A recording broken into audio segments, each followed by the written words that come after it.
And really what we're showing is abandon self, you can have the group.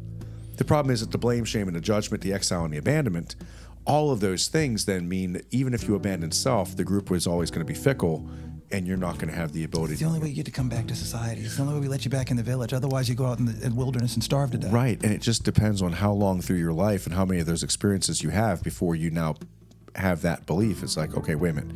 Now I've abandoned self, and I'm for the purpose of being accepted by the group, but the group is not going to give me grace and understanding. The group is going to be fickle and is always going to see the worst in what I did and is never going to ask any other things. And sometimes we are guilty of imparting that opinion on the group without knowing whether they will or won't. Maybe they will, but you don't know. Well, when you're in that state of defensiveness, then that's what you believe, and that's all you see, because your deep belief and bias is, okay, everyone's abandoning me. Right. And so then subconscious has that deep belief and bias in the reticular activating system, and now it doesn't just feed it all to you, it looks for it specifically to give to you.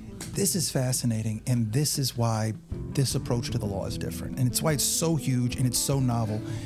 Look, we could probably do another 5 hours of podcast on what I'm about to say next, but this is what keeps us from being AI proof. Because if you just put people into these groups, good or bad, you just judge them on the exact number of prior convictions that they have or prior interactions that they've had with in a domestic scenario. Essentially, it's just a computer algorithm, and it just pops out what the results should be. I've had other organizations come to me and say, "What did you do with this client? We couldn't talk to them last week." And now that I've had therapists in jails now reach out to me and say, "Inch, what did you do? Like, your client is like, she was going to therapy, like she's doing better than anyone else. No one's doing this, and she's facing X, Y, and Z charges. You know, we don't see this." And the cool thing is that that's the response from the other side, and it sounds super cool. The problem is that until we learn to regulate our own personal neurology, then it's going to be futile, because we're not going to be able to get them regulated from a dysregulated neurology to begin with.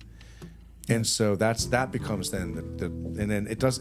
I think that my method does not. I think my method does. It just requires 120 minutes just to show what a safe neurology is. That's fascinating. That's fascinating. Well, Charlie, I would like to move into some of these other things maybe the next time we talk about this, because as I said, I've got just about 30 years of experience in the criminal justice system in various ways, but this is maybe the first time I've ever seen anything